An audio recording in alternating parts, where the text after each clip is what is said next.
Welcome back to another episode of Entrepreneur, brought to you by our sponsors, X Design Center, Antonio's Barbershop, RTS Advisory, Ben Estates Elite, and Meet Henry, and created by the brand The Greatest Work.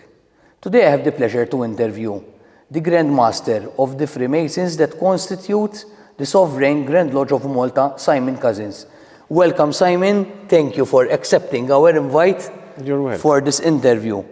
So basically, I'm interviewing Simon because Simon is also a self-made man, and today he's financially independent. And obviously, this is going to be a very, very interesting interview because apart from that, he is also, as we said before, he's the Grandmaster of the Freemasons of the Sovereign Grand Lodge of Malta. So, Simon, we would really like to get to know you better. So my first question will be basically, who is really Simon Cusens? You know, your passions, your interests, growing up. How did you become an entrepreneur? Why choose that route instead of having a simple job? And how did you manage to get to this place you are today, which is being financially independent? So the stage is for you. Well, how do I tell you my life story in a few minutes? What I can say, growing up, there were four very important people in my life: my parents and my grandparents. My grandparents were of very modest means. They lived a very humble life in Shaira, in Zabbar. They had maybe 4 rooms in their house, very, very simple life. And their example remained, I would say, one of the markers to which I kept referring to several times in my life, and I still do, even today, that they are no longer with us. Because they were the perfect example of what was important in life and living through life with almost no possessions. Yet, the paradox was that they had everything. So that was the influence and the inspiration of my grandparents.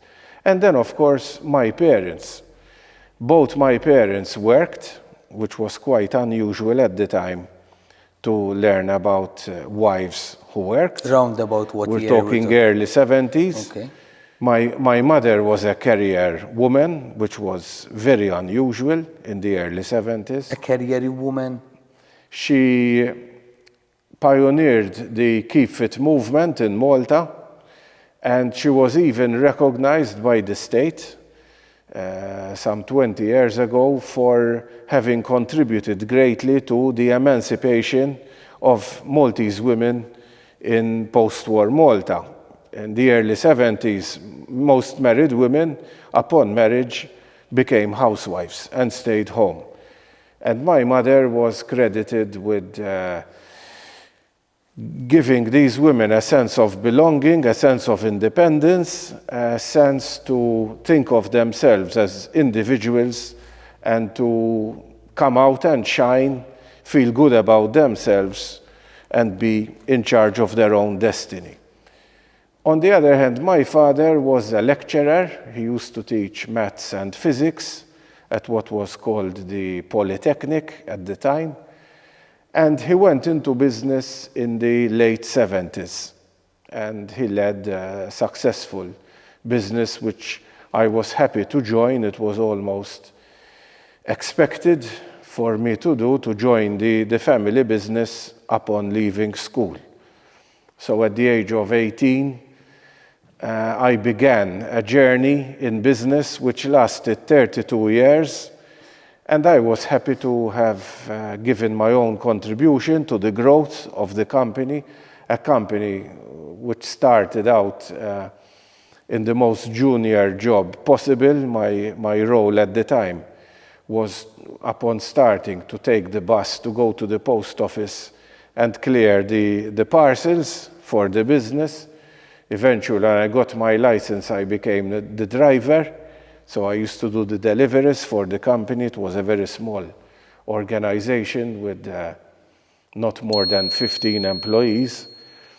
And through the experience that my father made possible, I basically worked my way up. I became, in hindsight, a businessman. So I started out with the guidance of my father and a number of courses which I attended to help me with improving myself, with becoming a leader in business, somebody who could become in tune with people, to be able to lead these people in the form of ultimately the chief executive officer of the company. I was a director on the board, and I gave the company a direction which reflected my ambitions, my visions, which was different to the company that I had joined those years before. So I had a very successful run. I involved myself with a number of companies, some were of my own creation. But the bottom line was I invested a lot in people. I empowered our people, our staff. I gave these people an opportunity to grow. In some cases, it was a double-edged sword because the very ambitious went on to set themselves up in business, some of them taking valuable lessons and secrets and creating even competing it's a risk environments. But the only way to become a successful entrepreneur is to take risks. If you don't take risks, you don't grow. I mean, you can't grow without taking bold decisions that can go either way. They can make you, they can break you. But even the very meaning of the word entrepreneur, what constitutes an entrepreneur? What defines him? An entrepreneur is a risk taker. It's true. If you don't want disappointments, stay where you are, become a civil servant, remain, so to say, a subordinate in the career ladder, down at the bottom, and you will never take control of your destiny. Ultimately, with all the good or bad decisions that I took, today I am in control of my destiny. I think the ultimate goal was achieved. I retired at the age of 48. Which is I consider myself very lucky to have been able to retire at the age of 48. Does it mean I'm not working? No. I'm doing a lot of work for which I'm not paid. But listen. Which gives you pleasure, basically. Going through life isn't about how much you earn. There is a journey, and it's a journey of no return. We can't go back. So as long as you enjoy what you're doing and you're enjoying your journey, that's a great way to lead your life. Business or no business, business was part of it. It launched me, it gave me the knowledge, it gave me the experience that I needed for my next phases in life after business. Business was a temporary period in my life. I enjoyed it. I was successful. I had my pitfalls, like everybody. And there came a time when I wanted to turn my back on business. I wanted to turn a new page and do things that inspired me more, that gave me more satisfaction in life. And it was initially going back to university, because I had already gone to business school. I graduated with a master's in business administration in 2005. I was already a CEO at the time. So you might say, why go for an MBA when you were already running a company? Because it opens your mind. It gives you alternative lessons and guidance. So I value that experience a great deal. However, later in life, My attraction was to Maltese history, particularly the Second World War.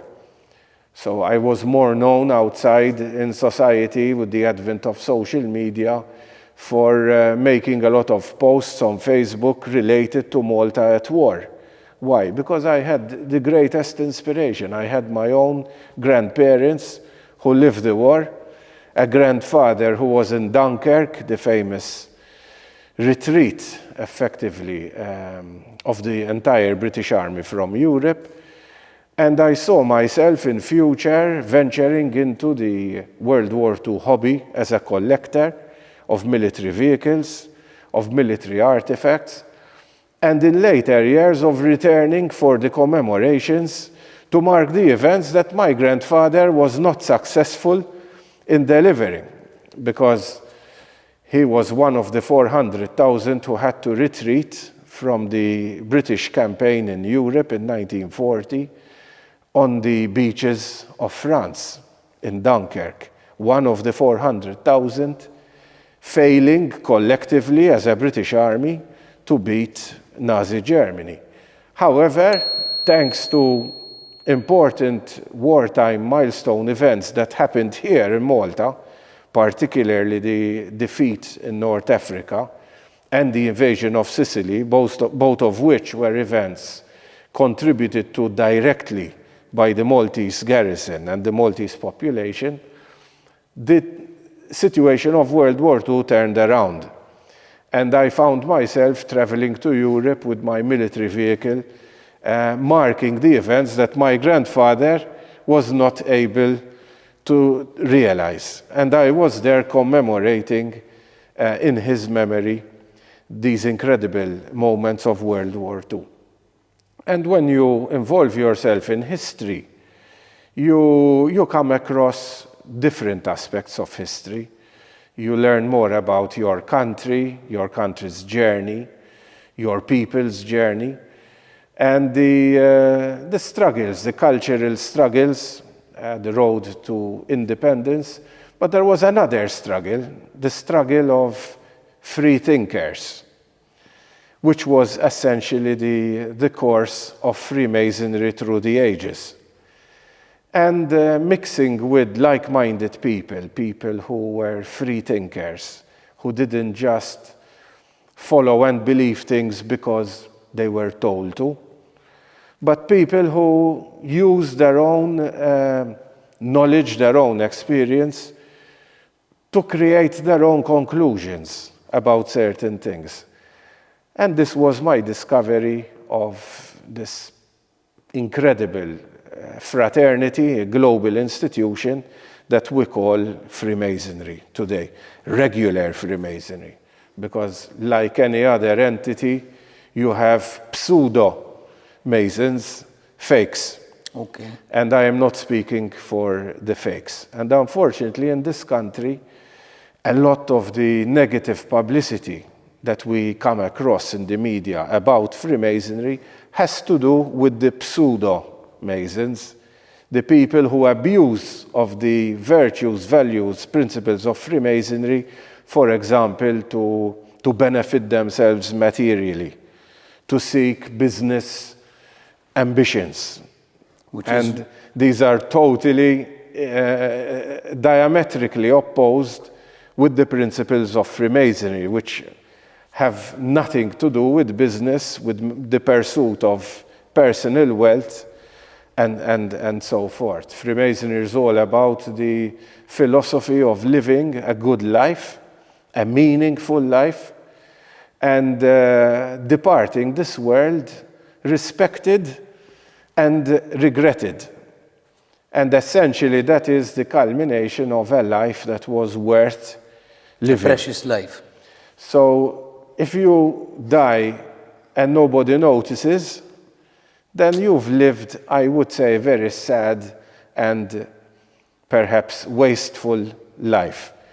If you touched many lives in the course of your life, if you left a mark in your society, you gave a contribution, and you are respected and you are missed when you die, then you would have achieved the philosophy of every Freemason. I would say, I would dare to say that even for every human, and the philosophy you mentioned, to live a meaningful life and help others, and you will be remembered, I think, apart from being the philosophy of a real Freemason, as you say, I think it should be adopted by, in general, every man and woman, I would say. It makes a lot of sense, There are many ways of living a meaningful life. There are several moral guides. One of the most popular guides is religion. There are various religions that intrinsically mean really well for the individual or for mankind as a whole. We have the great religions of the world: Judaism, Islam, Christianity, Hinduism, Buddhism. These are alternative moral guides to life that when you delve deeper, you find that they converge. Interconnected. They're not necessarily connected, but they converge on the same principles. And although Freemasonry isn't a religion by any stretch of the imagination, it has no single figure of deity, no God, one has to be a believer in God, in a divinity, to be a regular Freemason. So we, as Freemasons, stand for the collective believers of the world who look to improve their ways, to be better citizens in their society, better individuals, better husbands, better partners, better fathers, better employers, better leaders in society. So we stay away from everything that contaminates division. Things like politics, things like religion, business, football, anything that divides, Divisive. that ignites passions. Everything that is not universal is normally not even discussable in Freemasonry. While you're here in the temple, in the lodge, right? I would Yes, of assume course. mostly. We are individuals. We have our own lives. We have our own thoughts. But when we gather as Freemasons, we have to leave a lot of our personal opinions outside the door. Here we meet on a different level. Here we follow 300-year-old guides to life, a code of morality which was formalized in 1723. In fact, this particular year was the 300th anniversary of what we refer to as the Anderson Constitutions, written by an Anglican priest at the time, a very moral and good person, who put down in writing a certain governance of the self, of the mystic art of Freemasonry, and left us another moral guide, which is an alternative to other moral guides that exist on how to lead a meaningful life. This is essentially what Freemasonry is about. We will definitely come back to the subject because, of course, this interview is kind of, a bit more interesting in the sense usually you only discuss mostly entrepreneurship and life, but the subject is nowadays, I think, becoming more intriguing for the general public, and it's good to shed more light upon the subject. My next question will be, you mentioned your pitfalls in the business, your dark times, I think, as men and women. Taking care of families and businesses, if you're an entrepreneur, you are bound to face a few really dark moments in your life. How does Simon Cusens face adversity? What is it that makes you or helps you keep your composure? What's your go-to when something surprises you in a negative way? And maybe it's really dark sometimes, Yes, in my business life spanned 32 years. So you can imagine in 32 years, I went through, I think, every situation that a businessman goes through in his, shall we say, career, okay? So if we talk about the dark moments, these were moments of great loss, financial loss, business loss, brand loss, client loss. These are situations that oblige deeper thinking, a change that very often has consequences, possibly on the employees, hard times, laying people off, these firing people, dealing with unethical staff. These are situations that typically every businessman goes through. So I would say the worst moments were moments of betrayal, when you trust, when you take a risk based on trust, and then you find for selfish motives, people abuse of that trust. So you meant well, but the end result was, losses that you did not expect and that you did not certainly deserve. But these are very much part of the life of an entrepreneur. So where did I find my strength in these moments? I would say, first of all, in my God. I'm a believer in God. I found a lot of consolation in the Holy Scriptures, where the Scriptures give you examples of human tragedy and loss, and of how consoling one's religion can be to deal with these dark moments. That is one aspect. I would say people who were mentors to me were very instrumental in these moments. Sometimes people with no business acumen or experience at all. For example, my grandfather.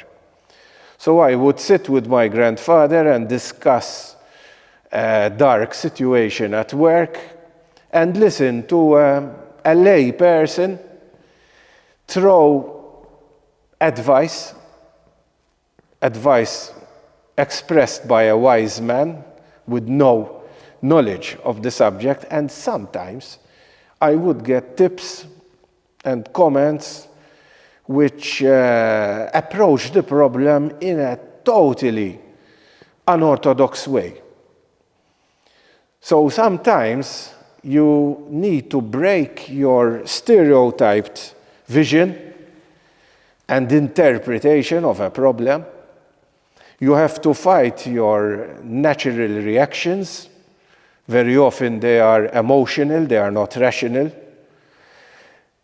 And some of the greatest lessons that I learned in these moments is, rather than retaliate, rather than counterattack in a similar fashion as the one you would have endured, sometimes you simply have to walk away.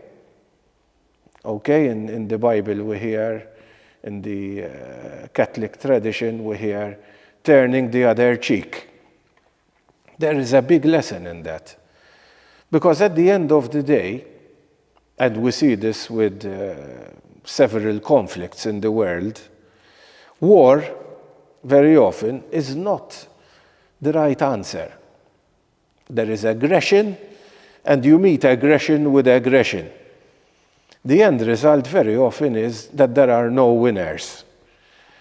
And in business, I came across these situations that in a moment of darkness, when your natural reaction is to react in an aggressive way, in a way that has the risk of causing you damage, it's best to accept it, embrace it, never lose the lesson. There is always a lesson. Accept the loss, but don't lose the lesson. And use that loss as a kind of, what can I call it? A motivating card, if you had a pack of cards. Okay, and sometimes you look at these cards that life deals you. And you have these reminders of perhaps Lessons learned. These lessons learned, and you look at them in a context of a greater picture. And then you say, sometimes failure wasn't about tripping me, about trying to stop me, but failure was about pushing me to achieve even greater ambitions and results than I even thought were possible. And it was in moments of failure when I came out with some of the best ideas that helped me not only overcome that problem, but perhaps In a better go on situation. to a totally different I'm place. smiling because I've been to this also, obviously, being an entrepreneur myself. And I enjoy knowing, thanks to people like you and many people I interview, that it's a truth that one must go through. And these are precious truths, like, like pressure creates diamonds, like exactly what you're saying. One question that I have that you answered half of it would have been, do you believe in God?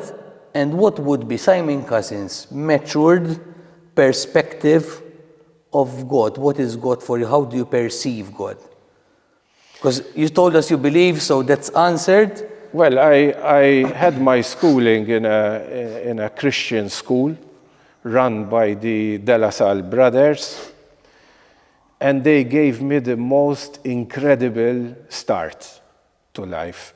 It was the Christian schooling, so God was centric, Jesus was centric. We went to Mass as part of the school program. I used to be an altar boy at Mass in school, and I also used to be an altar boy outside in a couple of parishes. And Mass was part of my life. I lived in a time when religion was much more important in society, in the country, at home. I also had the example of my grandparents who went to Mass every single day. My parents took me to Mass, and I took my own children to Mass right into adulthood until my 40s. I myself used to go to Mass every Sunday. And you might say, don't you go to Mass today? Today, I thought that after 40 years of theory, of going to religious class in the form of Mass every Sunday, hearing how we ought to lead our lives, beyond the age of 40, I thought it was time to leave the classroom of religion and begin to live those lessons and be the real Christian and do acts. So I had a most incredible stint at volunteering in prisons. I was a prison volunteer. I adopted a prisoner.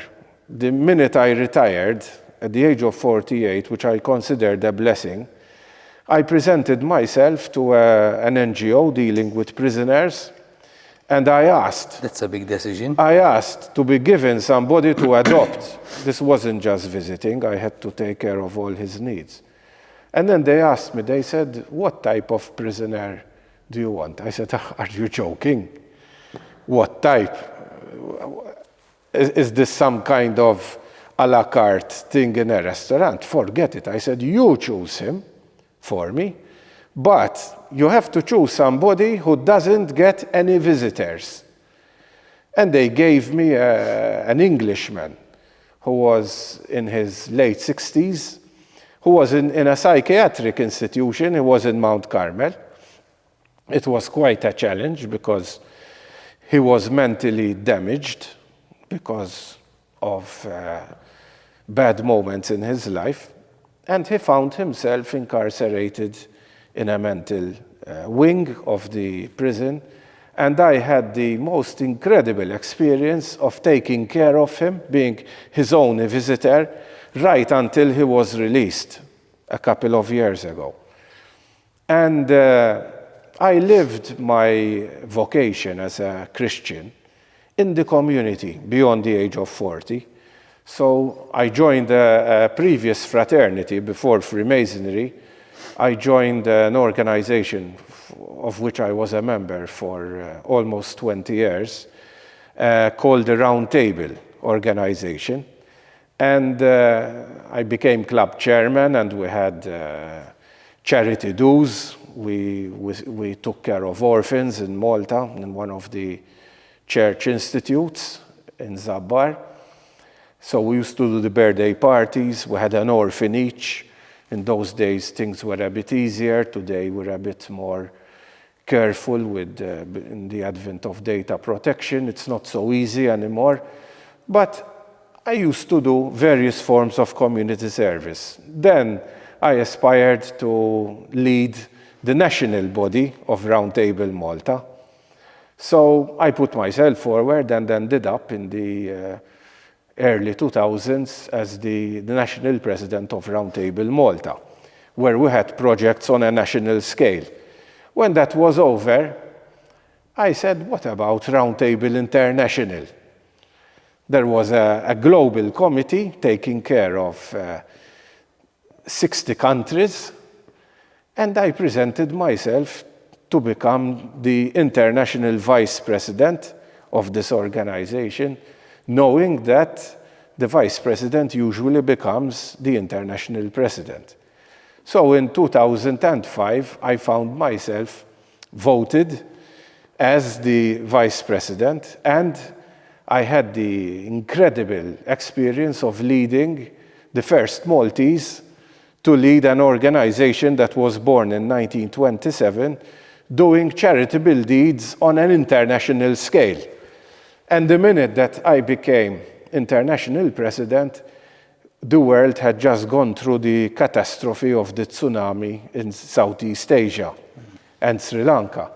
So I found myself touring the world, visiting projects in Nepal, India, Sri Lanka, in the Amazon jungle in South America, in Central Sub-Saharan Africa. You have seen the world, basically. I have seen poverty. I have seen real poverty. The worst poverty I saw was in Africa and in Nepal, in rural Nepal, where I took a flight from Kathmandu into rural Nepal, and I went to villages that had not discovered electricity or piped water or even cars. So it was like taking a trip back in time, seeing these oxen pulling carts and these mud huts and these people looking at me like I came from outer space, you know. But that was a life-changing experience. No doubt. And that really was what inspired me to join another fraternity, an even larger fraternity, one of 6 million people in the world, which we refer to as regular Freemasonry. And I am now able, both locally and even internationally, to work with the brethren and to be associated with projects that do a lot of good. So coming back to your question about how I deal with adversity, I would say you need a conviction in what you represent, in what you're doing. So my religious conviction is one of the columns of how I handle adversity. There is a moral aspect of things like humility, things like charity, and things, needing to have an open mind, that sometimes I make mistakes. People make mistakes. And adversity is an opportunity to see if I need to make a different decision and take a new course in life, because not all adversity is negative. Sometimes it's a wake-up call. And then I would say another very important element of how I deal with adversity, I mentioned my grandfather, is to have 2 or 3 mentors, 2 or 3 people that you really trust, not necessarily qualified, but who are wise, because wisdom doesn't need qualifications, and who are able to listen, analyze, and contribute suggestions for decisions that ultimately you have to take. So that is how I deal with adversity. And one more thing, I will remind you, your perception of God today, like, do you have an abstract perception? Do you have a simple perception about God? I think it would be... For example, sometimes I just feel that as a mature reply, I would say personally, I don't know exactly, so I don't want to be too arrogant and say I know, and I don't know, but I am sure there is a divinity, but I cannot know everything for sure, and what the divinity, what God expects from us exactly. But for me, that's my perception. It's more abstract than that, but I would like to see if you have a deeper, or maybe not, maybe simpler. My religious faith is closest, I would say, to the Catholic faith. However, there are aspects of Protestantism, particularly the motivating factors that created Protestantism in the late medieval period, that I subscribe to a lot. And I think the Catholic Church has made several amends, because the early Protestants were right in many respects. Similarly, I have great respect for aspects of the Buddhist faith, where there is an emphasis on the oneness of the universe, of the environment, animals, humans, respect for anything that is alive. So the God I believe in is not a God restricted only to the Catholic domain. It is a figure of divinity that I believe exists and that I believe I am subject to, that encompasses the values and the virtues of the main religions. This is why I said earlier on that they converge. At the end of the day, I would say peace, much elusive as it may be in this world, peace is centric to all these religions, okay? Being in harmony with your environment, with yourself, with your family, with your workplace. People will tell you that's Buddhism, that's Catholicism, that's what the Anglicans believe, that's what Islam is about. I will tell you that's what Freemasonry is about. Living in peace and harmony is a term that we constantly use in Freemasonry. So I come back to this all-encompassing divinity, this supreme being. Let's not dissect it and say it's Allah, or it's God, or it's the various Hindu gods, or Buddha.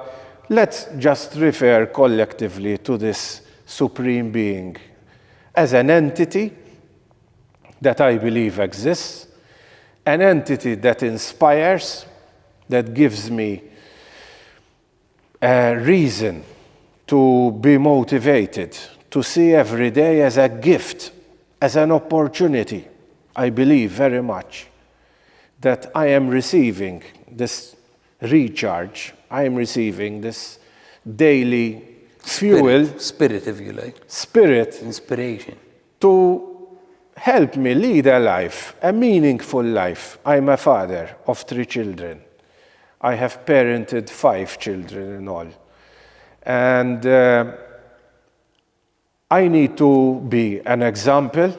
I need to be a provider for them. I need to be a source of answers for them. I need to be a teacher. And why not, if in the course of my life I encounter friends who have a sense of need for some of the things that I have to share with them, for my guidance, for my advice. If my experience can help them, why not? And this is what I do in Freemasonry. Freemasonry is a test. It's putting me under test to put my words and my actions where I say they are. I live under a spotlight. People look to me to see if I'm stepping out of line, the lines that I advocate that they should also stay within. So I am constantly under test. And this is a reminder that what I do can be interpreted rightly or wrongly.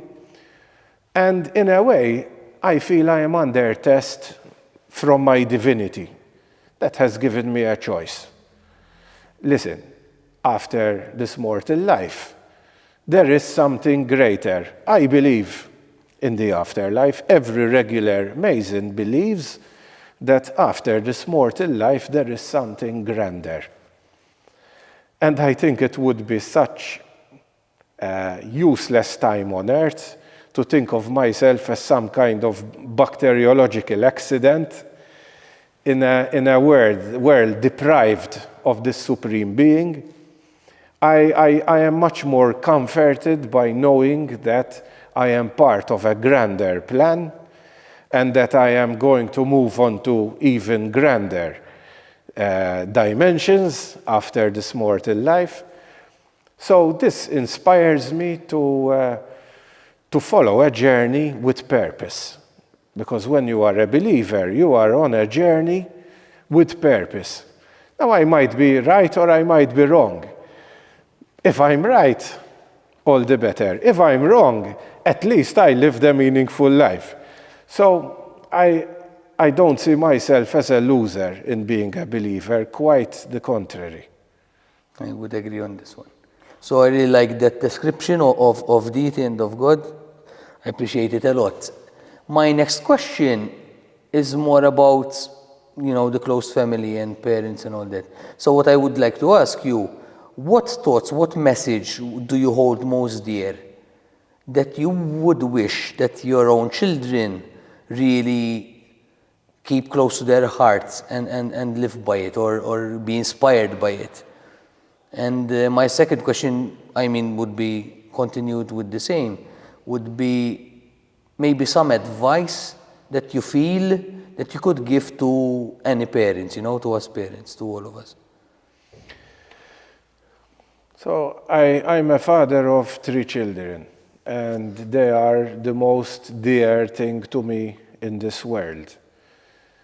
So my advice to them would be that they never take their family for granted. They never take their parents for granted, because the normal process of life dictates that the parents have to leave at a certain point, and the children, hopefully they would be adults by that time, have to continue their life without their parents.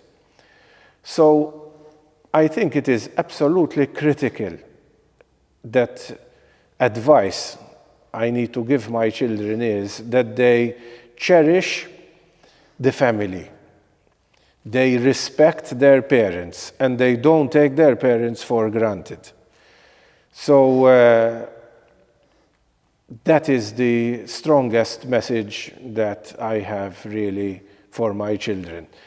And in the course of their life, I hope that they will draw inspiration, just as I have drawn inspiration from my parents and my grandparents.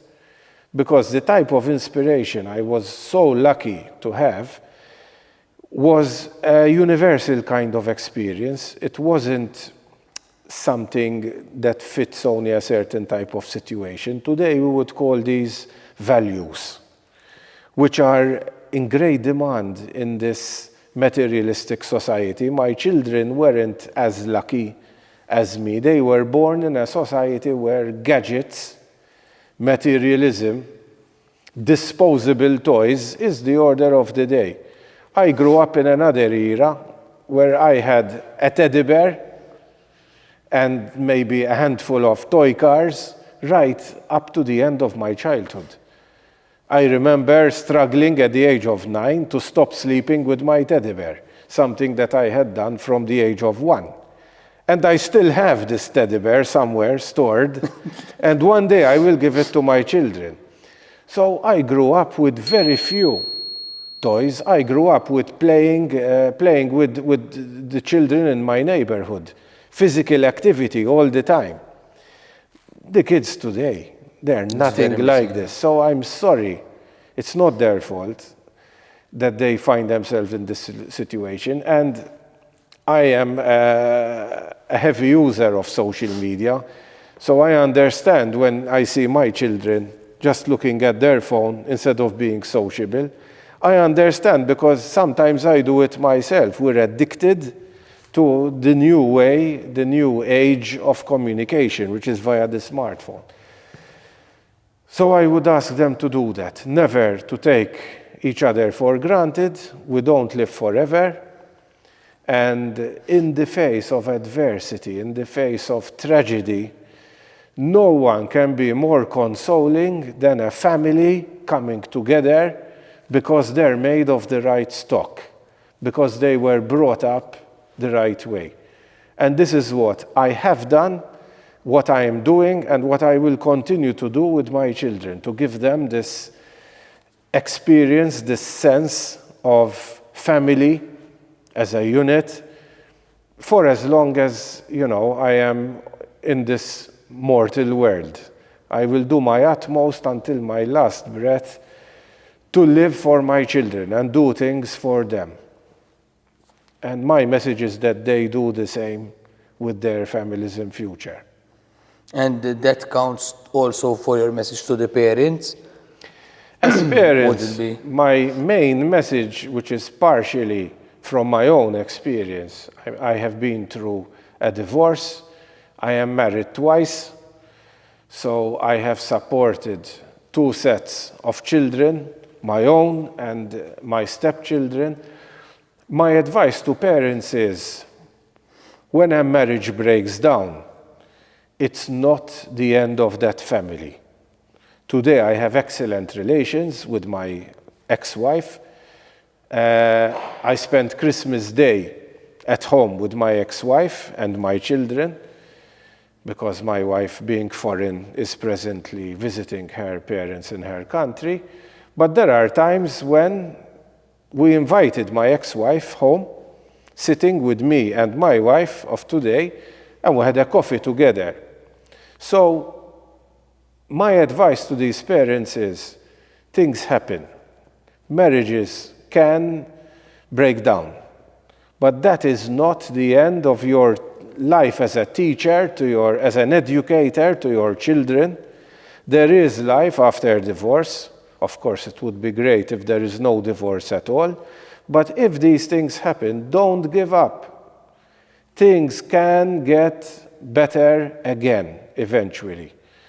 When you're through with the legalities and the courts and what have you, and I augur that these will not be the case, then things will settle down, people will accept the new reality, but the children would have been through a rough ride.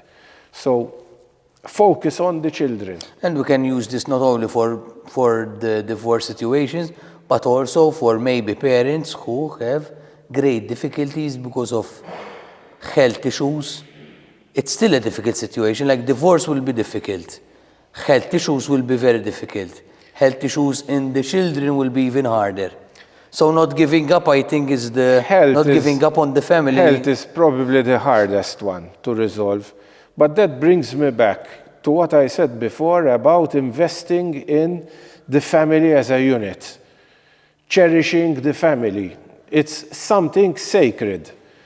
And our children are our best investment. Look how many investments we hear about, financial investments, all kinds of investments. However, children are the best insurance and the best investment. So protecting the kids, the family unit, will help you go through all the darkest moments that a family or a member of a family can ever face. When you can't beat certain things, we spoke about health, okay, like terminal health situations, I believe that a strong family is the best way to go through something like that. And I hope, if there is one thing that I can tell parents, maybe young parents who haven't been through it yet, that they never stop thinking about the focus on the children in whatever is happening to them as parents or as spouses, and that they do what they can to protect and insulate the children from anything that can harm them. Today I'm a grandfather of 2 children. I am beginning to reap the fruits of all the time and effort that I have given and that I'm still giving to my family.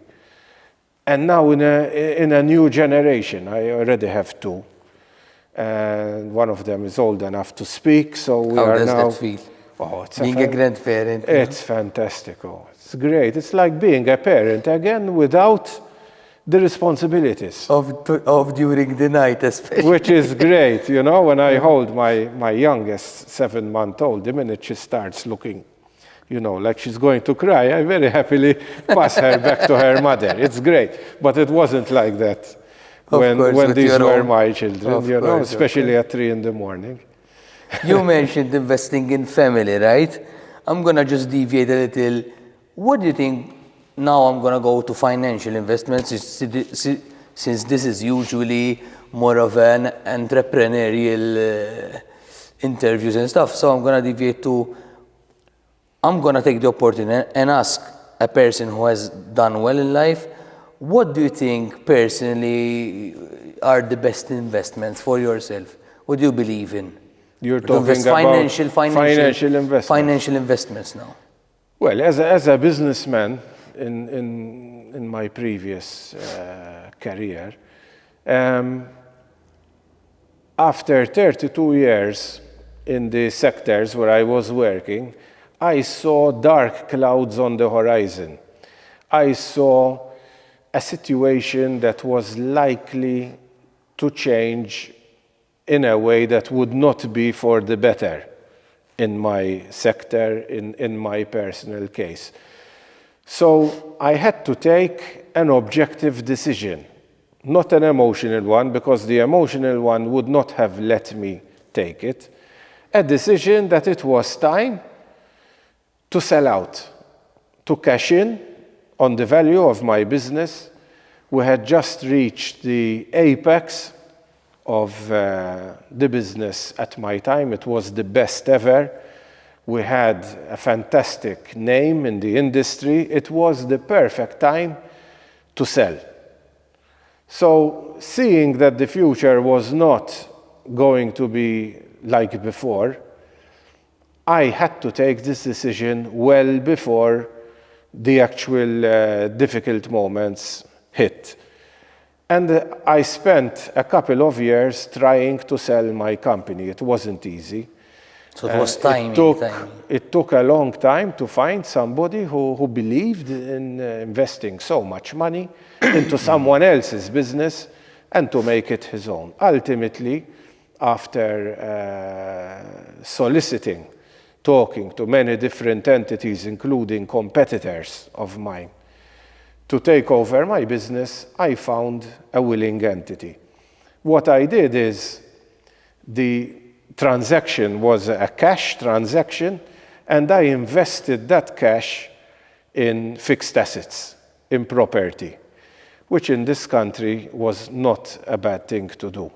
So I made this investment in 2017, And the properties that I have invested in today are worth much more than what I paid for them. I am still in the process of developing some of these units to generate rental income. So I am still in formation to secure my retirement, shall I say, more soundly, because I have to wait another 10 years before I can even have a pension. So I'm still paying my social contributions, even though I don't have any income. So I'm living off my savings, but I'm converting, and I'm at the end now of this building project, where I will have some units which will go on the rental market next year. So this will give me the material need, because as you know, to get through life, you have expenses, you have bills to pay.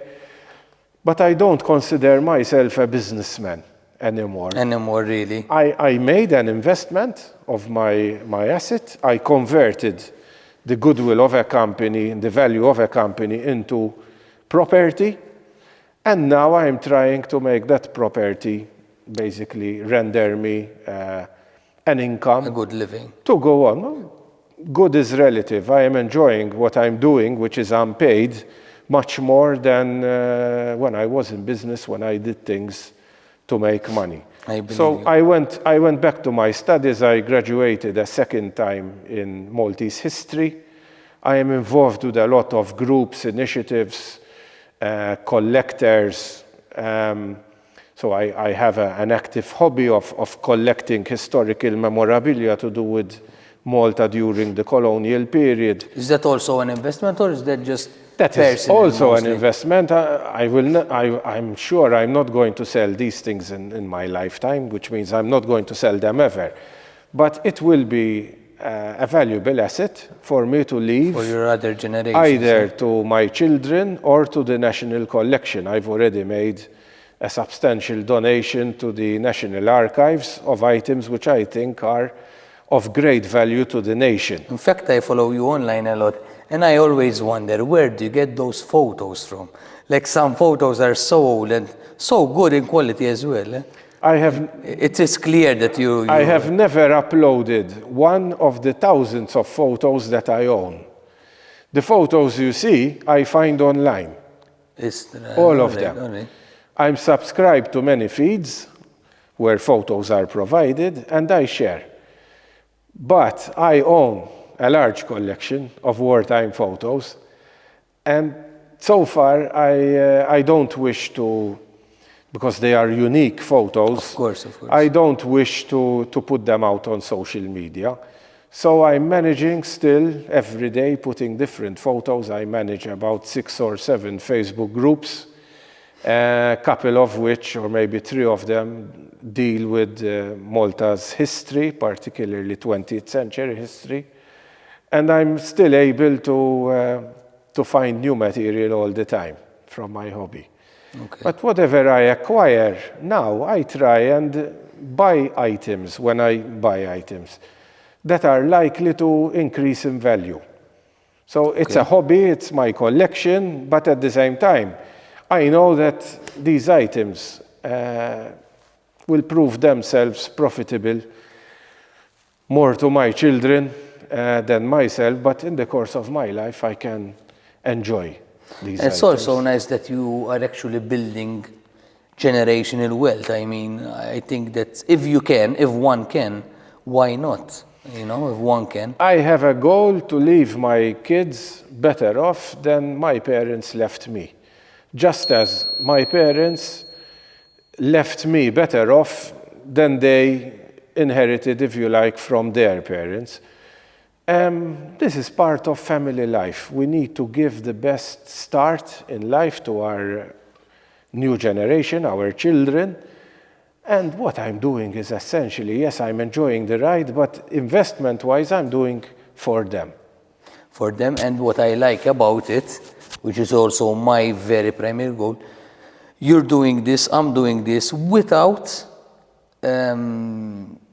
or I should say, by still being present in their lives. So I'm not going to be creating investments for them and then they never see me.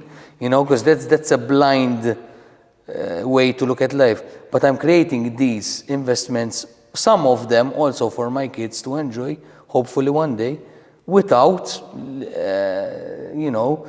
how can I say, being careless and not letting my kids enjoy my presence. Because I think that's, like you said, primarily when I asked you about the message to your kids, not taking family for granted and being present, and then that will come secondly, I agree on that.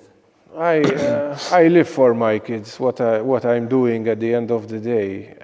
The real fruits, financial fruits of that work will be something enjoyed by them, not by me. I'm holding the fort, the family fort. They are important to me. I hope I am important to them. And this gives me great satisfaction. If I can enjoy myself, enjoy a hobby, love what I do what I love, why not? I mean, of course. This is this is a journey of no return. Let's make it a great journey. At the end of my life, I don't want to have regrets. I want to be serene with myself. I want to say, proud I've done, I've achieved, I was my own person. Frank Sinatra wrote a famous song which he called My Way. So I'm doing things my way. And you loved, you helped, and all of that. It's not necessarily the way maybe certain people want my life to be, but I am not them, they are not me. And I'm enjoying this ride. I'm doing it in a way that I think adds value, gives me satisfaction and serenity. And so mote it be going forward. I wish you the best of luck with all your endeavors. So now I'm going to switch back to the subject of Freemasonry, because first and foremost it's very interesting for myself, and I'm sure for a lot of the audience going to see this interview. And I would want to start with an angle that I thought about, to do this interview. I did quite a bit of research. It took me a few months actually, but I did it with a lot of love and interest, and I was following mostly international, not in Malta. Because in Malta, you won't find much Maltese people online talking about Freemasonry. Not a lot, maybe one source or two, maybe. But I was following mostly American, English, but mostly American. And I found two types of channels. You either find really disturbing, say look at my life. Me growing up, I was brought up in a religious household, in a Christian household, Catholic, and Freemasons were never talked about in a good way. I remember my nana and my grandmother saying things like, Freemason, he's a Freemason, he doesn't believe in anything, which is the absolute contrary to the fact. So I started the research. When I thought about interviewing you, hopefully you would accept, and you did. And I was finding all these conspiracy theories and disturbing satanic child abuse and sacrifice, and it was very extreme. That obviously makes one thing, hold on, like, is it maybe FSA, what's hidden, is it what's true, what's not? And then I also, to balance it out, I started following actual Freemasons from recognized lodges that have online channels. They got their permission through their, obviously, grand lodges in the States, that were basically posting everyday life, their families, most of the fundraising the Freemasons do, and all of that stuff. So I had this quite a balance. One was completely dark and occult and disturbing, and like it makes you obviously doubt and really suspicious and stuff like that. And on the other hand, I was watching these people who were like regular good men that love their children, their families, that are using a lot of their time to raise money for charities, and also giving their time to go on the spot and help people, another form of charity, which time is priceless, as we know. So as a person like me, who would be really, really concerned and doubtful if one should enter or not, what's the reality? Just let us know what's real and what's not. like with every organization or entity, you have derivatives. You have, over the course of time, divergences. Now, the Freemasonry, which I represent in this country, the organization which I am leading, is regular Freemasonry. We mustn't just say Freemasonry, because there are many variations of Freemasonry. Some no longer connected to the real origins of Freemasonry, but they abuse the word, they use it in a way to suit them, to be a convenience, to confuse intentionally, to lure people to their fake organization under a pretense that they may be the real thing, which they would not be. So I like to add the word regular in front of the word Freemasonry whenever I speak about Freemasonry. What is regular Freemasonry? Regular Freemasonry was a type of moral code to life, which was finally written down because it existed before in 1723 by three Masons who got together. We tend to think of one of them in particular, who was an Anglican vicar by the name Anderson, and they created a code to life which complemented their religion, which was Protestantism at the time. So we are talking that in 1723, at a time when Europe had just gone through decades, an entire century of religious wars in the previous century, with Catholics and Protestants fighting each other, leaving Europe in great poverty and famine and suffering as a result. At a time when the Church of Rome was trying to stop the efforts of the Reformation. Now, it took some guts for people in 1723 to talk about tolerance between religions at a time when their continent was torn literally by religious strife, where we had kings and their armies fighting each other in the name of religion, for, against, Catholics, Protestants. I mean, religion was so important in society that you had to profess your faith, and you could be ostracized in your society if you followed a different faith.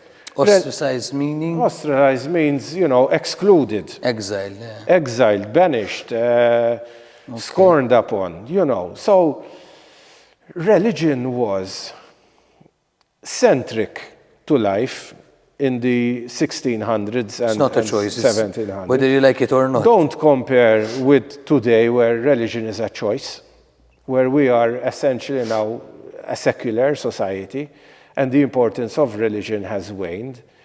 But in 1723, ironically, a religious man and his friends adopted a moral code of life that actually complements religion, in their case, the Anglican religion. But they saw the importance of tolerance, tolerating diversity of man, tolerating different cultures, tolerating different races, tolerating different religions. So they created a universal moral code of life based on philosophy, on education, on knowledge, on thinking, but emphasizing the betterance of the self, improving the individual an individual who has a relationship with God into becoming a better person. Now, this didn't go down well with the powers that be of that time. And at that time, the Roman Catholic faith believed that it represented the singular and absolute truth, which is why it went to war with the pioneers of Protestantism. And after decades of conflict, of killing, of burning people at the stake, including Freemasons, including yes, Freemasons. Anybody professing Freemasonry would have been declared a heretic. I mean, the punishment for heresy and Bruno was death. There were many cases. Bruno was a Jesuit. Many cases. The end result was that how does the strongest religion in the world at the time scare people away from Freemasonry? Associated with the devil, associated with evil, like anything evil. Then if you are supporting something that doesn't have the blessing of the powers that would be, then it's evil. If it's evil, then it must be satanic or what have you. So the initial associations of Freemasonry, regular Freemasonry, with the occult, with Satanism, they were born out of the religious antagonism that the early Freemasons faced. Okay, this is essentially where this link with the dark spirits or the dark world was made. Now, over the passage of time, Freemasons, particularly in countries where Catholicism was not strong, it flourished. Take Scandinavia, take England, okay, which had severed ties with Rome. Take the United States. In these countries, take Asia. In these countries, Freemasons felt more safe, more, if not respected, but more accepted. Okay? So they were able to come out with it and declare themselves as Freemasons. In England, we have a number of members of the Anglican Church who are openly Freemasons. When I went to the United Grand Lodge of England last year, the blessing over dinner before we started eating was done by an Anglican priest wearing his Anglican collar, the full white collar. So it was a real priest who was a Mason, and he blessed our foods like we do at every meal. We have a blessing of what we're about to eat. Before we start a meeting, we bless the course of the work of that meeting, and before we close the meeting, again we ask for the blessing of deity to lead us out of this meeting and to continue to be good people when we leave the lodge. So for us, the religious element is very strong. And the main difference being that we will not identify that God as being the Catholic God or the Muslim God. And that's where the conflict of individual religions, mostly the Catholic Church in this case, will arise probably. So the Catholic Church does not subscribe to this universality of God. Allah, there are, the Church of Rome has its interpretation of what God is. So what isn't okay becomes very often associated with the opposite of goodness. Evil. And the Catholic Church refers to Satan as the end result, the omnipotence of all evil in the world. So essentially all Freemasons have to live with this, if you like, shadow. They have to live in this shadow of interpretation by one of the faiths, because we have other faiths that have absolutely no problems with Freemasonry, Christian faiths. But one of these faiths, every now and again, makes a public statement about Freemasonry. And to be fair, it's a bit jumbled up.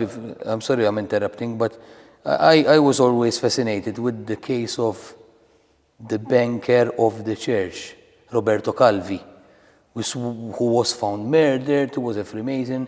And I'm not sure if it was obviously a recognized lodge at this moment, but the thing is, how does the church employ a banker which is a Freemason while banning Freemasonry? So it is a bit of a jumble up, Whether Roberto Calvi was a Mason or not is not known to me. I don't know. But that's not the point. The important thing is we don't mix the weaknesses of man with the institution. When we talk about religion, we had good leaders, we had leaders who were not so good, we had cults that posed in the name of a religion that led to tragedy and to mass suicides or mass murders. So it's very important that the actions of man and the bad actions of man are not tagged to the institution that they may have been members of. I mean, even in regular Freemasonry, there were cases of Masons who no longer followed the teachings of Freemasonry and turned criminal, just like we've seen in every other entity, including the church or governments or, Is it all the time? Civil organization. So it's always important that one is the representation of the ideal, the church or, a government, for example. And then you have the actors. And the actors, it's like having the tree with the fruit and you have the bad apple. The bad apple doesn't mean the whole tree is bad. So we always need to stick with the knitting, to separate the actors from the entity and the ideology that the entity represents, okay? So it's never a good idea to pick on particular cases because of this generalization effect, which should not be made. Can you remind me the question? Because I think we've... Yeah, mostly, yes, obviously, because as I said, I found a lot of negative information, and also I found regular people who are actually Freemasons it felt good, so I found the balance online.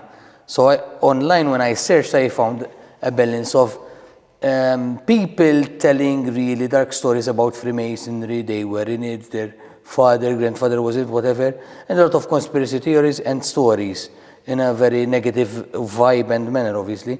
But then I also followed just to see what's not, real Freemasons with real families, with doing charity stuff and all that.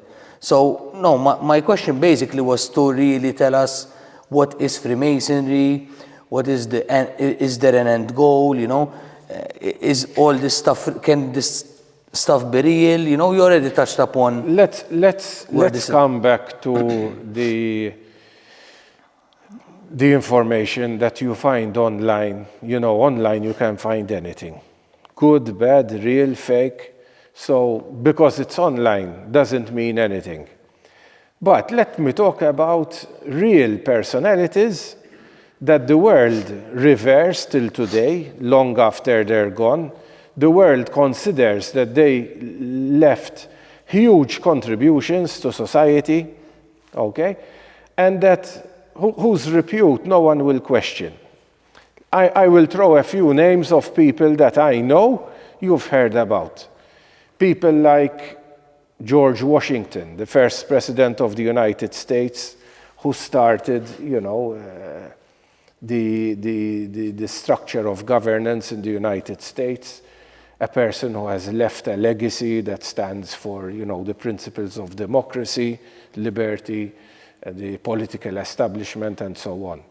We are talking centuries ago, not to be compared to what is happening in the world today, but, the entire institution of a new continent, George Washington, and he is still revered in the US still today.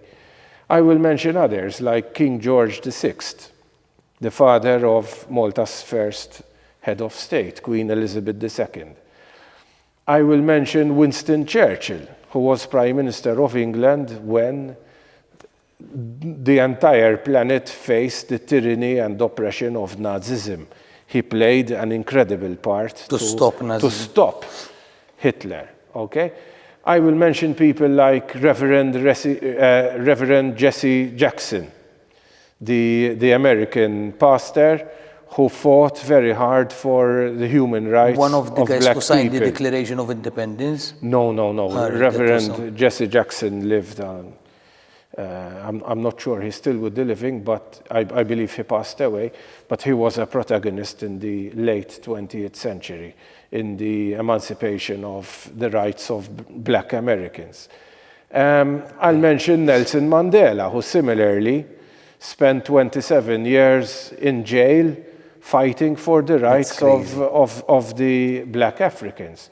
I will mention Mozart, who left a legacy of music which, his musical genius was second to none. Sir Benjamin Franklin, whose discoveries led to the development of electricity, which today one can't even think of a world without electricity, for example. His Royal Highness, the Duke of Edinburgh, husband to Queen Elizabeth, who has also a long association with Malta. Why am I mentioning these people? These people were Masons, all of them. Now, I assume there are much more. These people practiced regular Freemasonry, okay? These people were living their Freemasonry by improving the societies that they lived in, giving contributions to art, science, education, okay? Leaving a legacy that is probably even larger after their death than it was when they were alive. Now, were these people bad people? No. Absolutely. Did they make mistakes? Yes. But overall, if you had to analyze their contribution, did society, did the world benefit from their presence? Were countless lives saved? Were millions of people educated or entertained? Yes. In a very positive and good way. And these people were effectively living what they were practicing in secret. Secret because of prejudice, because of labeling or mislabeling. This is why many Masons, particularly in countries where the influence of religion is quite strong, this is why many Masons choose to remain, if you like, in the shadows. Not because they have anything to hide, but because some societies aren't ready to accept them. What do you think about Malta? Where are we at, do you think? Look, in a few years from now, approximately 7-8 years from now, Malta will be marking 300 years of Freemasonry practiced on the island. So it's been years. Like almost from the very beginning. We have worked under various Masonic constitutions. First the French, then the English, then the Scottish, the Irish, and now the Maltese, barely 20 years old. The Maltese. Our 20th anniversary will be next year. As a sovereign Maltese jurisdiction, we are only we're 19 years old. So we inherited a legacy of Freemasonry from the greatest constitutions in the world. When you speak about the English, the Irish, the Scottish, and the French, you're talking about the most important constitutions that go back the furthest. And thanks to the legacy of the Knights... Freemasonry, you mean, in regular... Freemasonry. Yes. The legacy of the Knights of the Order of St. John, because they were essentially from nobility, representing the main royal households of Europe based here, and because Freemasonry started out as an aristocratic organization, let's say there were more prominent people involved in Freemasonry in the beginning, because Malta was, in a way, a European meeting place for all these blue-blooded aristocrats. Freemasonry was born here almost straight away. 100 years before the British era, we already had French Masons operating, even grandmasters of the Knights of Malta, who were Freemasons. So Freemasonry is a very long tradition. And we will mark 300 years of Freemasonry in a few years from now. But this year is a milestone year for Maltese Freemasonry, because we came out for the first time. This year we decided to talk, to introduce ourselves. Why? Because laws in the country changed. We had to be registered. We had to become a voluntary organization that we are, an organization that is now recognized by government as a philanthropic organization, an organization that seeks to improve its members and the society in which they live, and we now have an official classification by government. That came with a consequence. When people speak about us, today we report to the Commissioner for Voluntary Organizations. We can't let people lambast us in the media like they've always done and not speak up.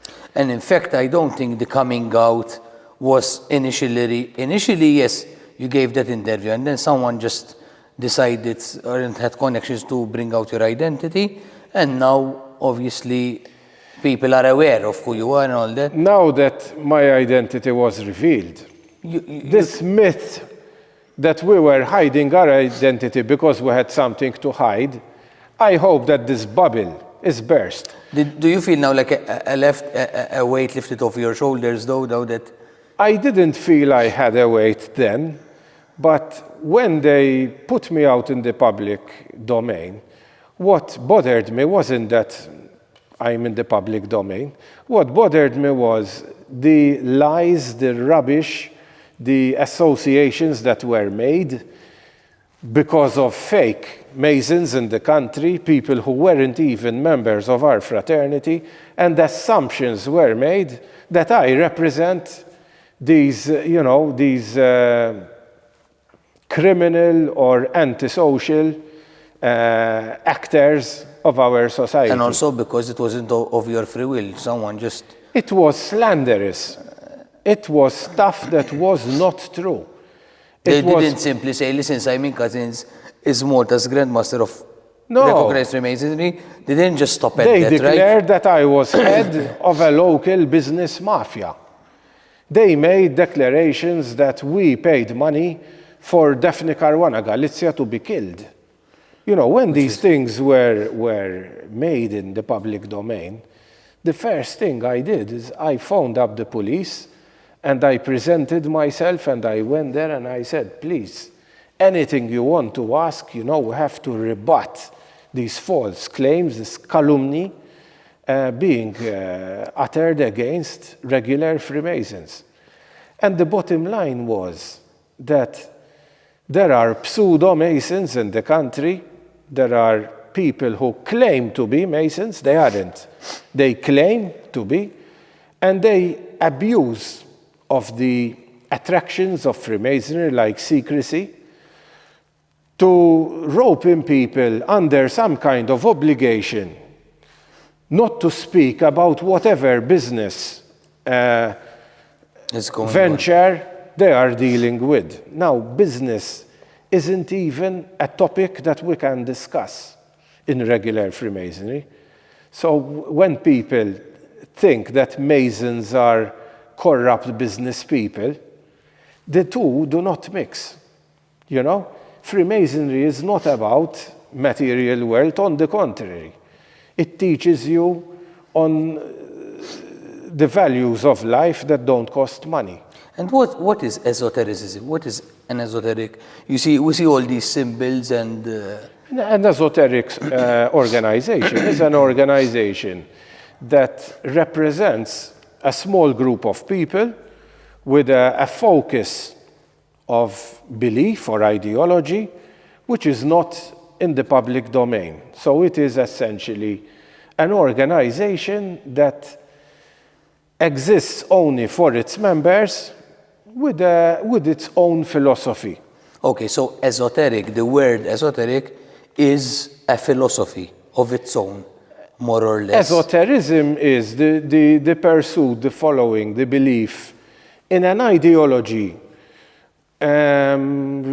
It's not only Freemasonry is esoteric, there are many forms of esotericism, with a following which is very restricted, very particular. Okay. It can be secret and it can also be public, you know. So Freemasonry would constitute, it would fall under the canopy of an esoteric organization. I would say that it is a fraternity. I would say, that it is a moral code to life. Other people will say, we don't approve of it because it goes against our religion. I will say, we embrace all religions. So how can we antagonize any religion in particular? I mean... So it's basically a brotherhood which is open to all men from all walks of life, basically. Any ideology, of course, any being a race, fraternity, it's any creed. If I understand well, it's strictly for men, right? Regular Freemasonry is for men. But for 100 years in England, they've had 2 orders of women Freemasons who are very particular and who will not let males join the order. And I would say, thank God that we have all the variations. In other continents, you will find mixed Freemasonry. Going back who to will not accept, to exclude any gender. So today there is a liberty to join men only, Freemasonry, women only, or mixed. But still regular, the 3 of them? No, regular is only the men, regular one is the one created in 1723. So it's men only. And that it's a bit like, do we have a problem that a nun isn't allowed to become a priest? Or a priest isn't allowed to be a nun? Is it tragic? Is there something wrong? No, not really. And then there are other religions, even Christian religions, where they can accept male and female pastors, for example. So there is everything in society. I happen to be in a society that is still following the original Anderson Constitution of 1723, which is a male fraternity. Do you know how many other male fraternities we have in Malta? I don't really know personally. Confraternities, we call them, religious fraternities. The ones you see in the Good Friday procession, for example. There are a number of these fraternities who don't accept women. Just like there are a number of monastic orders for females, nuns and sisters who don't accept males. So Freemasonry isn't anything particularly special or different or an exception. No. Going back to my original question, which is, I'm very curious what you think about it. being now that you are kind of a bit more out there, now that people know who you are, and now that you have also some social media going on, do you think that in anywhere in the near future, Freemasonry in Malta will be accepted by the public? Or do you think it's way, quite a few years from now? We would be happy if the public would accept regular Freemasonry for what it is, but it's not critical for us, it's not essential. We are not trying to please the public. We aspire, one thing, we aspire to be an organization that can satisfy a man's spiritual need, a man's philosophical need to get through this journey, which we call life. There are various ways how to go through this journey. And we exist to help an imperfect man improve himself. In other words, if man became perfect, Freemasonry would become a redundant idea. It would be pointless if there wasn't a way how man could improve himself Continuously. on the individual level. This is very important. We are not a force of power. We work on the individual. We don't try to influence in a large way to convert people to our thinking. No, that isn't Freemasonry. Freemasonry works on the individual level. So all we aspire in the Maltese society is that we will successfully appeal to men who feel a little confused, a little lost in their existence.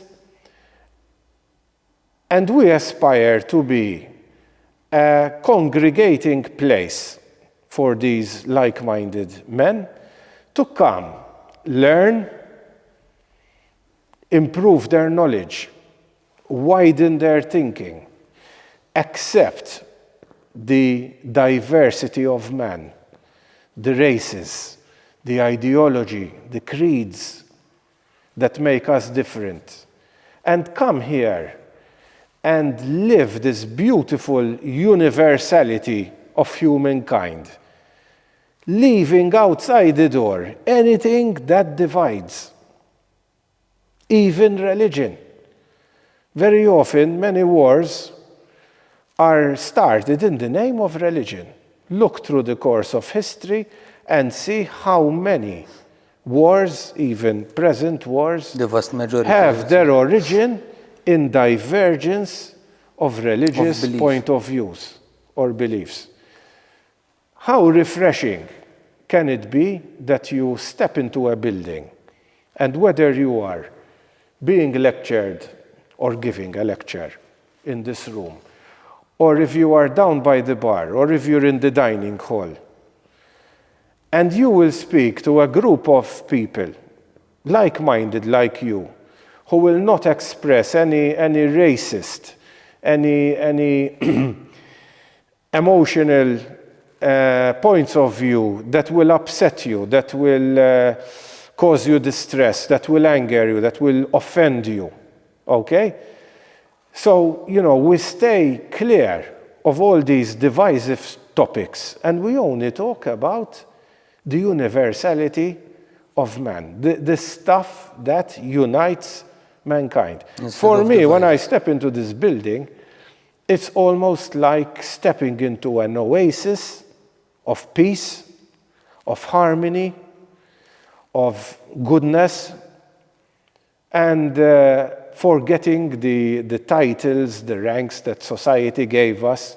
Here it's first name basis, even if you were a member of royalty or, I don't know, important person out in society, here it's first name basis. But don't you have ranks in here? I would The assume you do. The ranks are required because we are, after all, a hierarchy. We are an organization with a structure. We have an international presence. So we have to attend meetings abroad and meet our counterparts. So we use the ranks to identify our offices. Okay, if our role is to interface with foreign jurisdictions, that is either the Grand Chancellor or the Grand Secretary.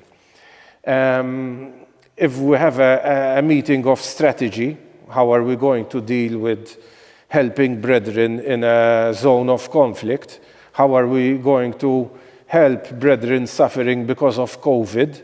Very often it is the grandmasters. What are grandmasters? They're CEOs. Okay? In fact, yes, that's the relationship. So you need the ranks because every organization needs somebody to lead it, supported by a board. Companies would say a board of directors. We call it the board of general purposes. Same function. The grandmaster has to be elected. So we are not an undemocratic, despotic organization. I am in this office because I was nominated and I was elected. And my term is finite. At a certain point, someone else has to be elected. And we have, somebody to take care of our finances. We refer to him as a grand treasurer because we have obligations to government. We have to submit audited accounts and so on and so forth. So you need ranks because every organization needs them. But what you meant is the relationships are mostly, especially maybe not during the meetings, maybe you mentioned the bar and you mentioned the dining room. Maybe at that point it's just first name. It is all outside formalities. It's first name basis. Then the formalities are what they are. Hey, I mean, even in civil society, when you have formal events, you have the chairman of the meeting, you call him chairman.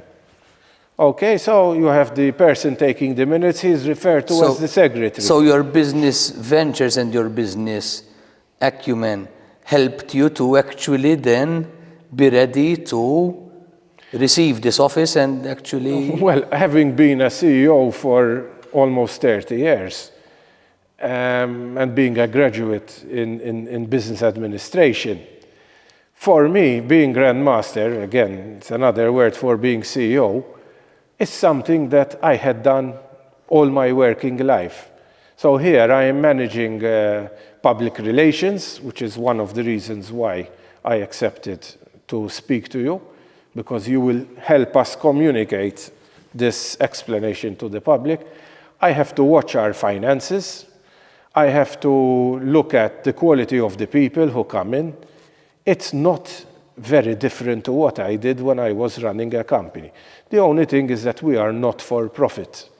Whatever we earn, we invest back into the building, into charity, and so on and so on. You do, like around the world, what I hear is like you do a lot of charity. Like the Freemasonry Brotherhood does quite a lot of charity, which is... Charity is one of the three tenets, three columns, if you like, of Freemasonry. Okay?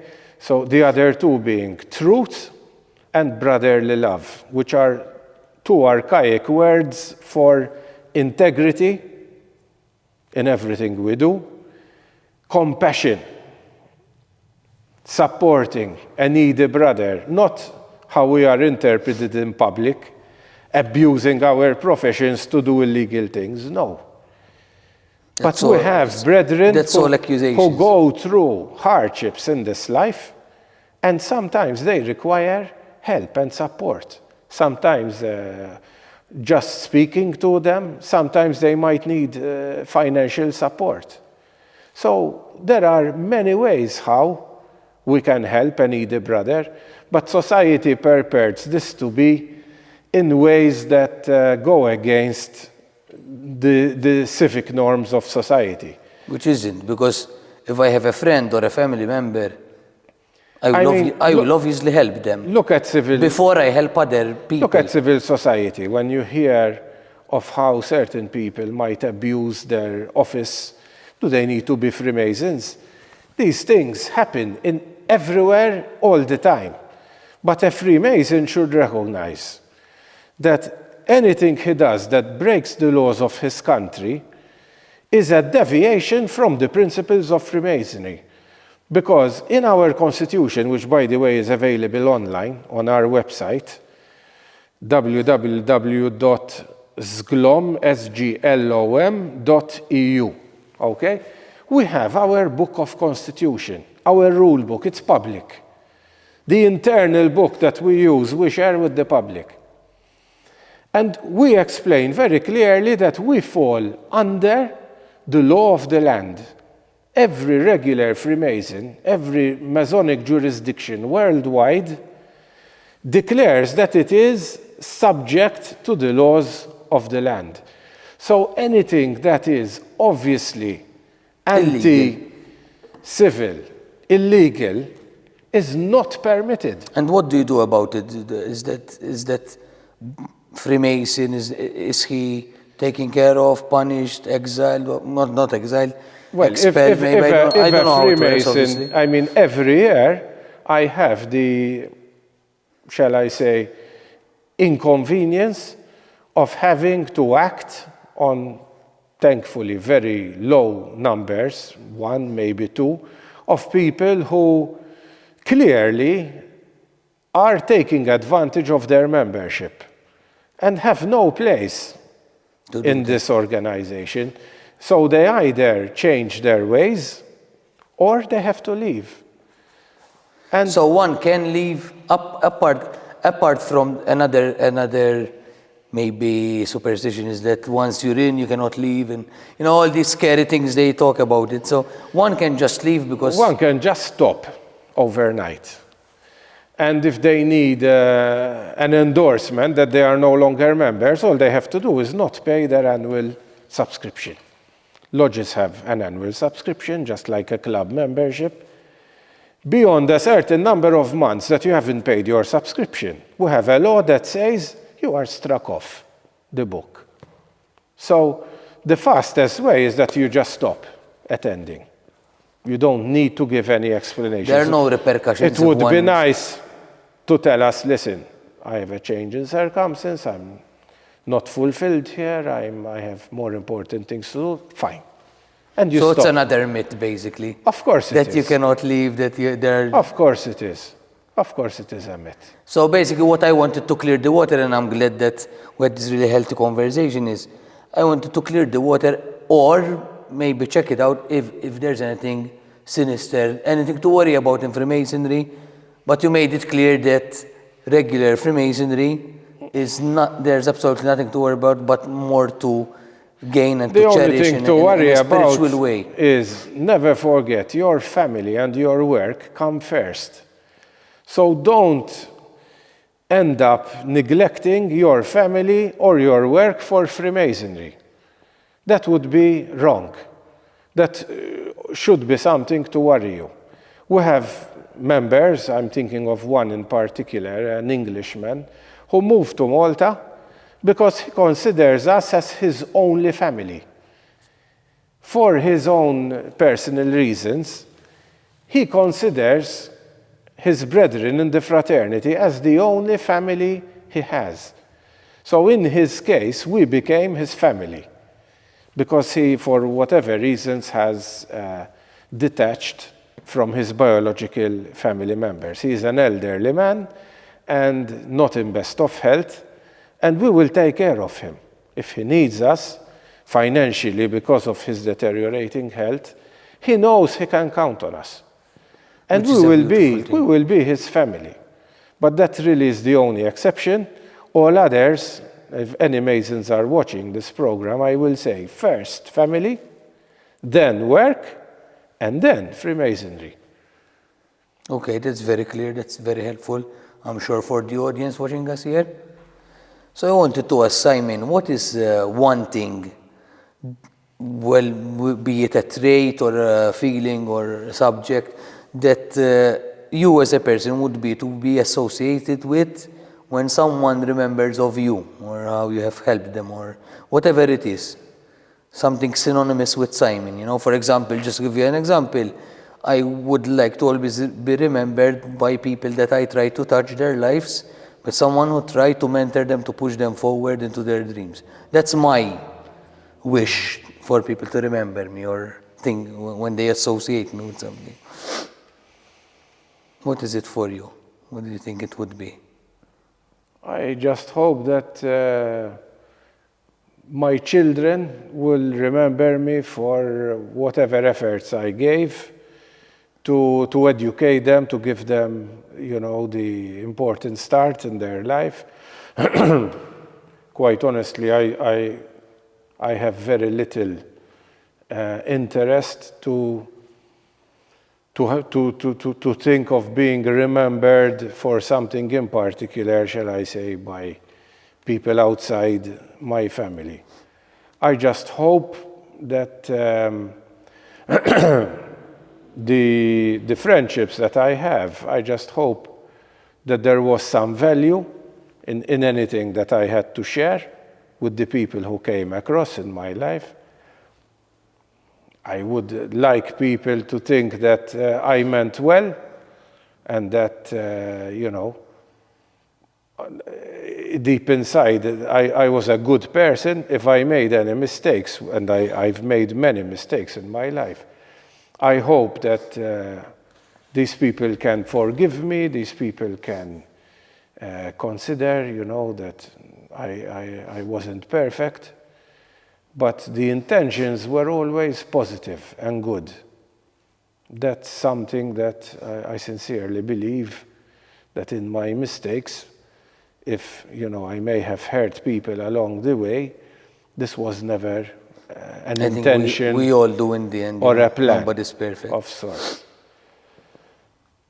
That's what comes to mind with this type of question.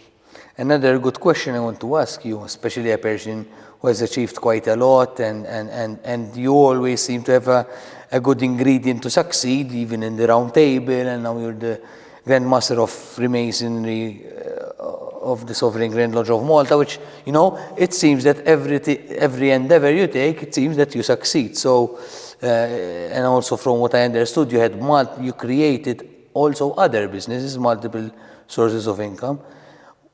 When it comes to books, when it comes to reading books, do you think they are fundamental in a person's success? Do you think books are an essential part? Does one have to be an avid book reader to succeed in life, or? No, books are a medium to transmit knowledge from one domain onto you. So books are only one way of how this is achieved. Books do it in a very impersonal way, without the human interaction and the human emotion. So they have less chance of success in making a lasting impression, unless, of course, they are academic books. So I would say there are other media of how one can self-develop or develop himself. Particularly today, I would say audiovisual media. The books are just the visual, not even visual, it's a printing format. So in my case, in my generation, books were very important because I did a lot of learning via books because there was no other medium at the time. But technology today has improved to such an extent that you can have knowledge on demand today via social media or via the internet. You need, however, to be discerning. You need to know and make the best of that information, because it's not necessarily good. Today we're bombarded by information, but is it correct? Is it accurate? Will it send you down the wrong path? So whether it's a book or whether it's another form of communication, this risk is always there. And then you will make your own decision, even if you I think follow. in time, simply because of technology advancements, books will become less important. But the carriage and the transfer of information, whichever medium is used to convey that knowledge, they can enhance the quality of the transfer, especially if you can be stimulated by the human expression delivering the information. But you know, the way things are going in future, we will not even be able to know whether the person talking to us is real or not. Because of so we've reached an interesting point where AI is effectively rebooting humanity as we know it. And there are many aspects of where this AI is going to take us that don't even come to mind. So we are facing a new era now of the conveyance of knowledge, which brings with it a lot of challenges. We've always taken for granted that when we're talking to someone, that it's a real person. Today, we cannot even take that for granted. We have to check.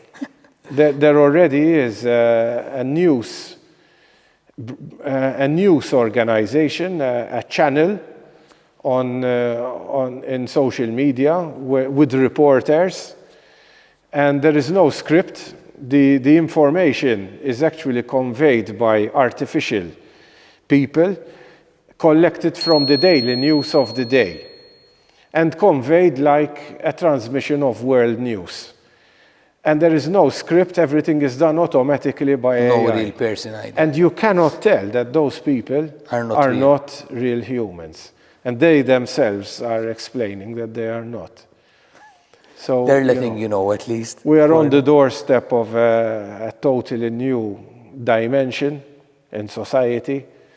And a lot of the information that I shared with you today, possibly in 10, 20 years' time, may become totally redundant because of the way things are going technologically. So I would like to use whatever time is left for us today to ask you a more personal, deeper question maybe.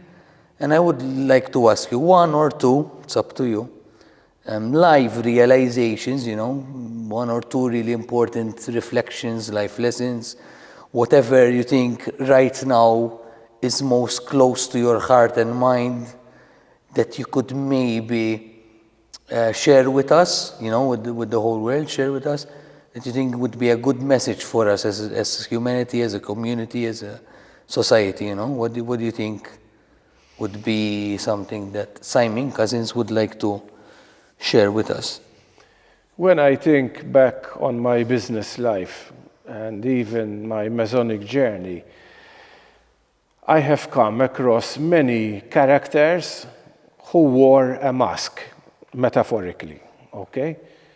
And these masks have dictated, punctuated my interpretation about them, that because they have been wearing these masks, they may have been successful in giving me an alternative interpretation of who they truly are as human beings.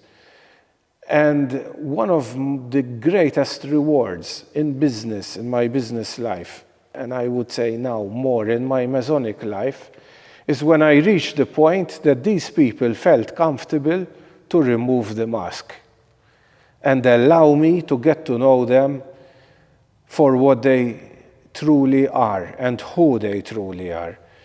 And I'm thinking of a couple of people that I have come across who conveyed a previous message about who they were.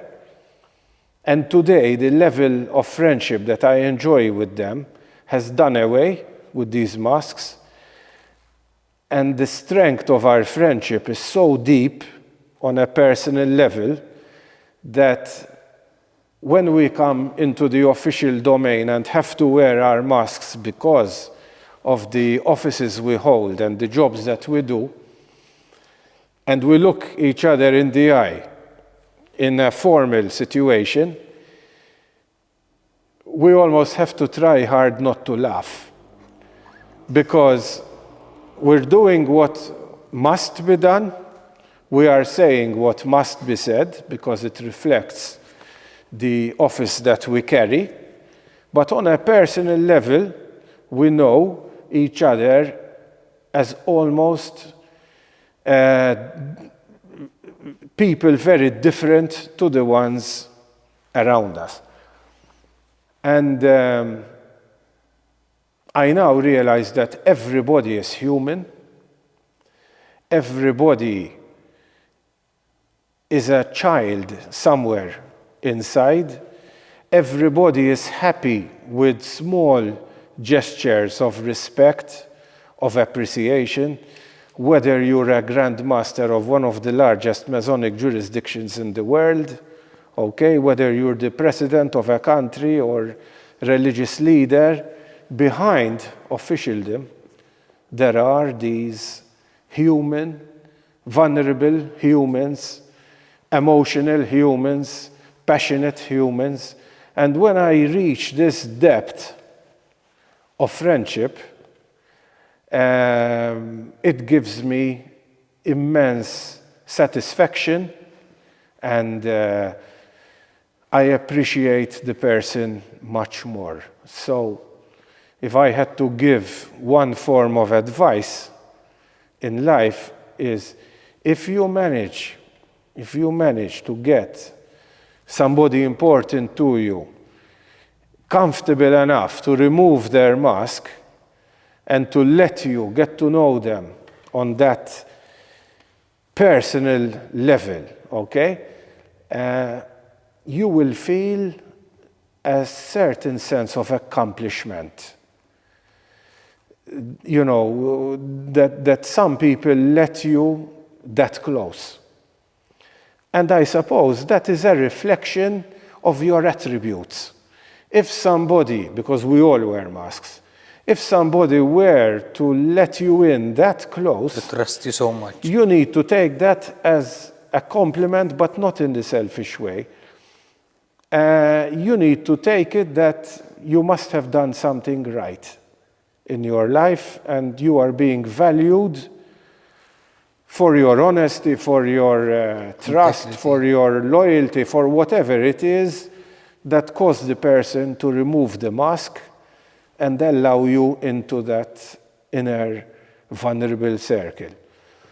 And these, I have experienced a few of these moments, and it gives me a very good sense of accomplishment. I feel that, you know, whether I was in the prison environment, dealing with the prison authorities, you know, wherever it was, when suddenly you are treated for the person that you feel that you are and for what you have to give to contribute, and people are putting aside officialdom and treating you, you know, that gives me one of the greatest joys. And if anybody listening to me is able to achieve this with, you know, important people in his or her life's journey, if you find a way that to make people this comfortable to remove their mask, I think you'll overall feel very satisfied with your life. And move on very well in life as well. I would add to that. Well, these bonds become unbreakable. Precious. Unbreakable. They last for the rest of your life. Simon, it was a great pleasure to have you here. I'm very lucky to have had this opportunity to interview you, and I'll make sure it gets through to a lot of people, you know. And I would like to ask you if you would accept future interviews, maybe shorter ones or more regular ones, you know. I would love to ask you that. If you see any benefit in what I am happy to share, if you think there is an audience for it, you know, then I will be very happy to. I'm sure they will let us know, and in that case, you will get a call. Thank you very much you. for your time, and I wish to see you again and maybe discuss a bit further. Thank you Thank to you. our audience, and thank you very much, Simon. Well Thank done. you. Well done.